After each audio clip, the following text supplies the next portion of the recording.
Hello again YouTube and welcome back to another pickups video. I've not done one of these in a while. I've just not had the motivation. But today I give myself a good kick up the arse to actually make some content. So today I've got 7 games to show you. 5 PlayStation 4 games and 2 GameCube games. So without further ado, let's crack on with this video. First game I got is Bloodborne. I've played some of the Dark Souls games. They've not really been my sort of games, but for whatever reason, I've always liked the look of Bloodborne. And what can I say? This is an incredible game, absolutely fantastic. It is a hard game, but then again, these sort of games are supposed to be hard, but unlike Dark Souls, which bored the crap out of me. If there's any fanboys out there, please don't shoot me. But anyway, this is a really fun game. And if you like these sort of games, then I would suggest picking it up. Yeah, this game's got 2 front covers. I decided to swap it. The actual cover's actually inside the disc case, as you can see. And yeah, unlike most games, obviously no instruction manuals, but then again, this is the new generation of gaming. You gotta grin and bear it. But yeah, Bloodborne, absolutely fantastic game. Difficult, but it's a lot more fun than Dark Souls in my honest opinion. So there you go, that's Bloodborne. Next is Deadpool. And you know what? I have not seen the Deadpool film, so I haven't a clue what it's like. But I bought the game because it's a hack and slash. If you play games like Devil May Cry and Bayonetta, then this is the sort of game that you'll enjoy, whether you're a Marvel fan or not. So yeah, here's the back of the game. Very detailed.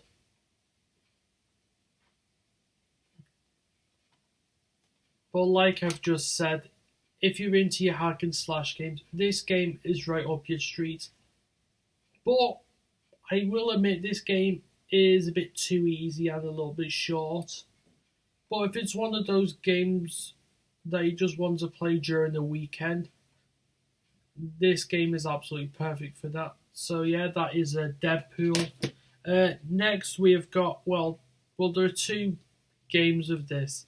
There's Atari Flashbacks Volume 1 and Atari Flashbacks Volume number 2. So basically it's got all the old classic Atari arcade games on there. You got some classic games on there like Centipede, Star Raiders, and there's some games that were on the Atari 2600 like Yar's Revenge. If you like your traditional Atari games, then I suggest picking them up because they are loads of fun. Some absolute classics on here. And these are the sort of games that are fun, whether you want to play them by yourself for nostalgia, or if you want to play them with friends. Yeah, these are really good games. I would suggest picking them up if you're into these sort of like classic old arcade games. So there we go. Next, this is a PS3 game. This last one I got, and this is a game I have quite a bit to talk about, and you'll understand why. Ukulele. Some people love this game, others not so much. But for a game from a Kickstarter, you've got to admit the effort that went into Kickstarter is amazing. But do I like this game? Unfortunately, I'm going to say that this is a double-edged sword. Whilst this is a fun game to play, it does have its flaws, and I'm afraid to say it. But I've heard some people have had no problems with the game. Some say it runs fine. Others have had problems where the game like lags and like glitches. Unfortunately, I've discovered some glitches as well. Like obviously the loading times are horrendous. I mean, not quite as bad as Sonic the Hedgehog's 2006 game, not as bad as that, but at times it feels like it. Believe me, this is it's a shame because this is actually a pretty decent platformer, similar to like Banjo Kazooie.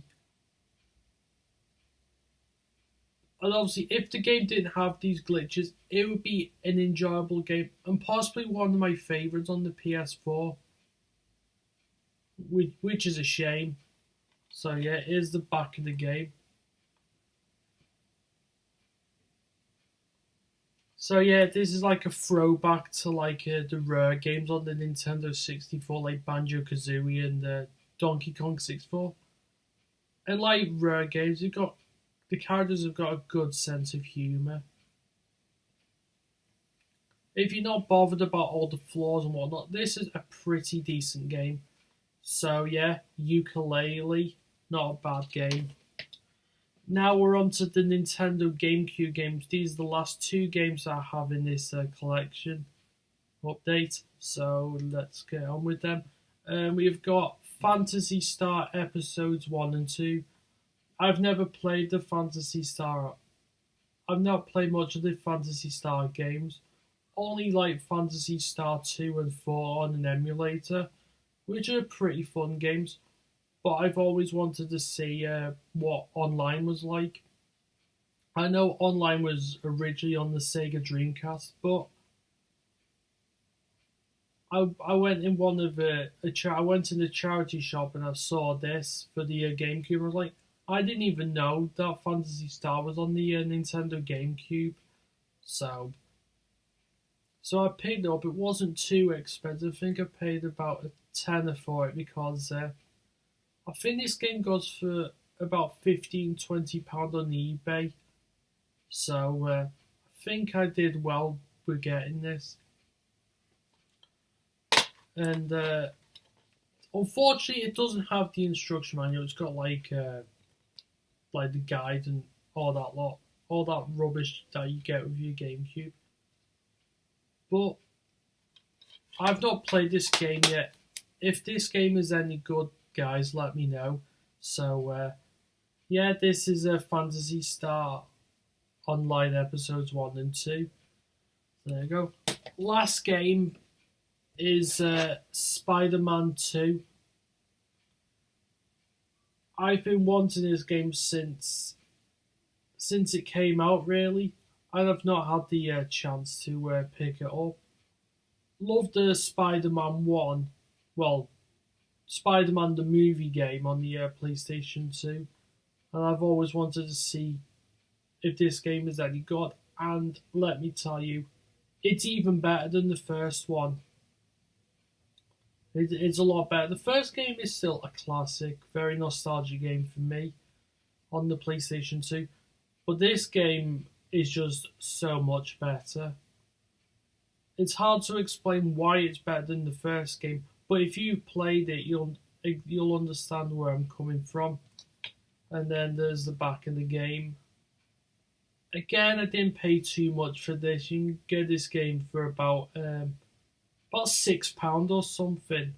You can get the PlayStation 2 one for about half the price. But I thought I'd get it for the GameCube because I don't have that many games for it. Got loads of PS2 games, so yeah. But yeah, that is Spider-Man 2 for the Nintendo GameCube. And right, that shall wrap it up here. Oh yeah, I forgot to tell you, I've just bought the new Liverpool kit. As you can clearly see, I'm wearing it. Very nice indeed. They've got they've gone for like a traditional style, similar to what they had in 1984 in Rome. So yeah, it's a very comfortable shirt. It's got the Premier League patches on it, and I got Philippe Coutinho printed on the back. And if you're a massive Liverpool fan and you don't have this shirt, I urge you to get this shirt immediately. I I'm not kidding you. It's one of the best kits that Liverpool have made in a long, long time. Do you have a home kit recently? I mean, they've been all right, but this probably the first time since 2010 or something I've been happy with Liverpool's home kit. And right, I shall see you next time. Take care. Adios, amigos.